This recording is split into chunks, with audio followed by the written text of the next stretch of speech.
Assalamualaikum warahmatullahi wabarakatuh. Shalom, Om Swastiastu, Namo Buddhaya, salam kebajikan, rahayu. Horas, perkenalkan saya Medes Tanggang, guru informatika di UPT SMP Negeri 4 Medan, sekaligus penggerak komunitas guru kita SMP Negeri 4 Medan. Kali ini izinkan saya berbagi praktek baik tentang belajar bersama komunitas untuk pembelajaran yang berpihak kepada murid. Saat mengajar di kelas, guru sering mengalami kendala untuk merancang pembelajaran yang menyenangkan dan berpihak kepada murid. Kelas yang banyak dan materi yang sama membuat pembelajaran seolah-olah monoton.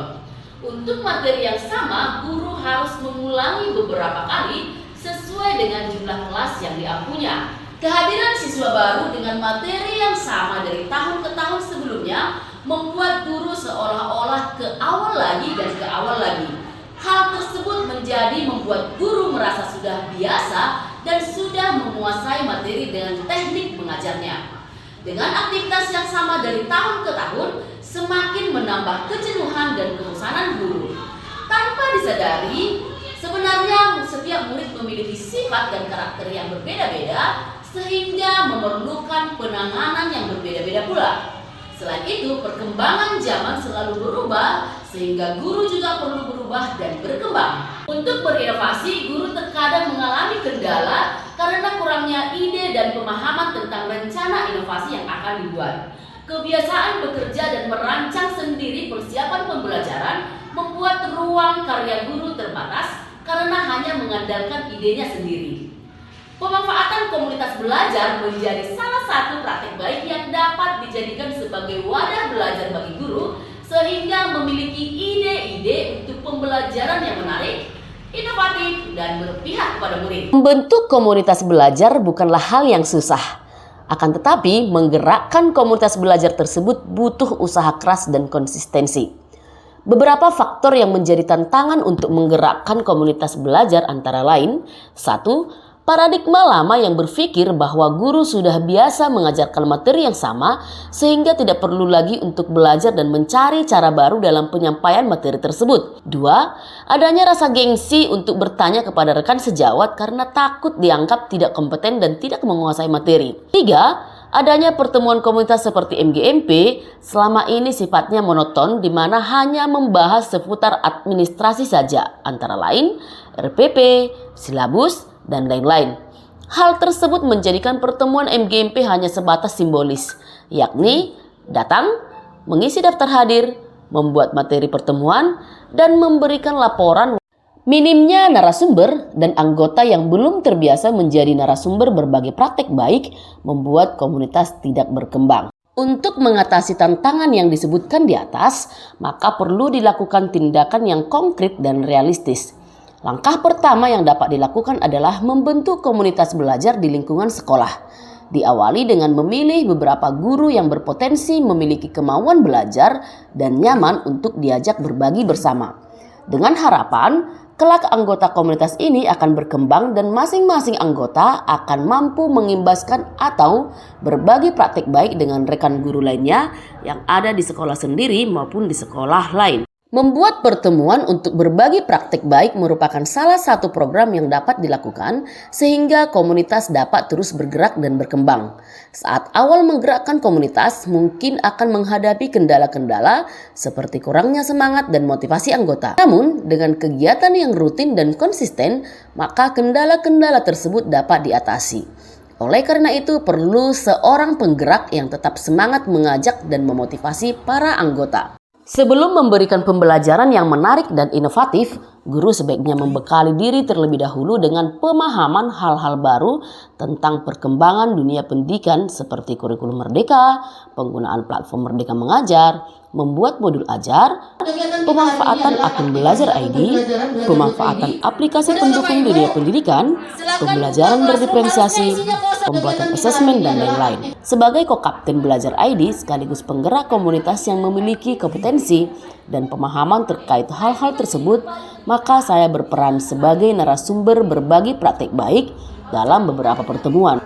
Saya melayani guru yang membutuhkan bantuan baik secara daring maupun luring, baik secara individu maupun berkelompok. Saya juga meminta dan mendukung kesediaan guru lain untuk berbagi praktek baik kepada rekan guru lainnya. Memberikan apresiasi berupa pujian dan ucapan terima kasih kepada setiap anggota yang berhasil membuat karya sekecil apapun ternyata mampu merangsang semangat untuk semakin berkarya lagi. Apalagi jika nama mereka di-tag di grup sekolah, guru merasa dihargai. Hal tersebut juga efektif untuk merangsang niat dan kemauan guru yang lain mulai ikut belajar dan bergerak. Setelah memiliki pemahaman baru terkait perkembangan pendidikan, komunitas juga mulai bergerak ke pembelajaran yang menarik dan berpusat kepada peserta didik.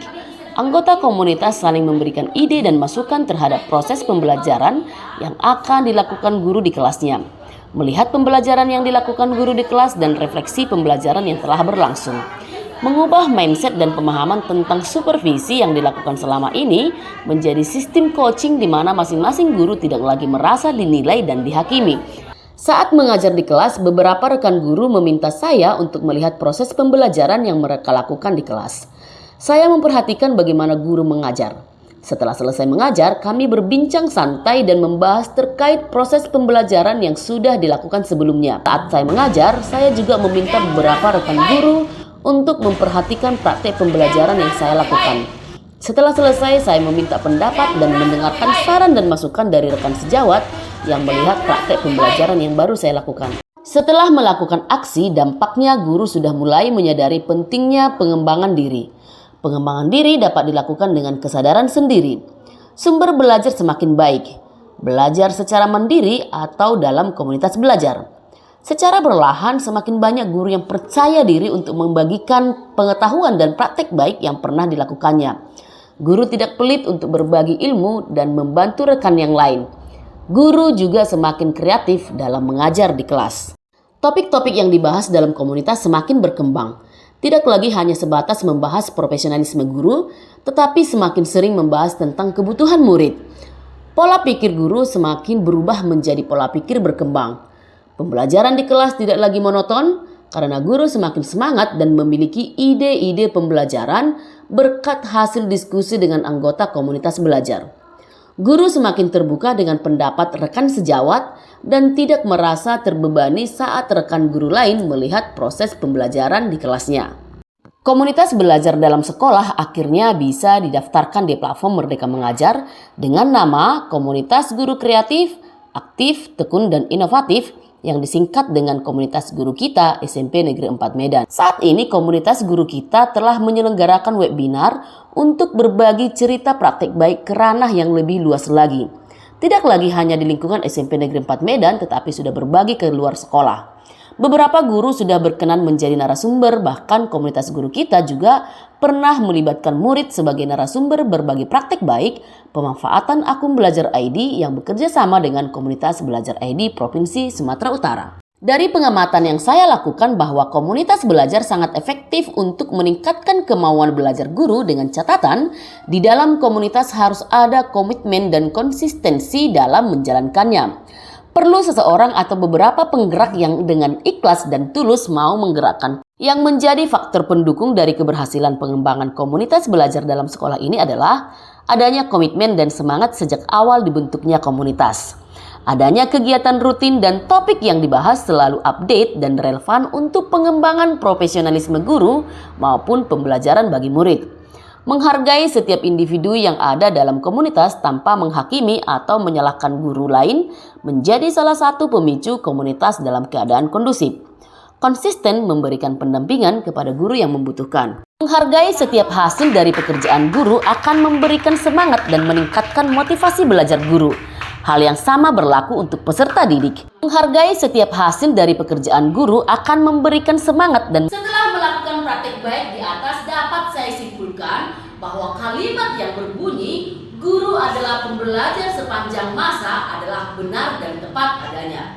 Selain itu, kata bijak dari John F. Kennedy yang berkata, jika ingin berjalan cepat, berjalanlah sendiri. Jika ingin berjalan jauh, berjalanlah bersama. Maka dengan adanya komunitas belajar, guru dapat berjalan bersama untuk menciptakan inovasi-inovasi pendidikan yang lebih baik.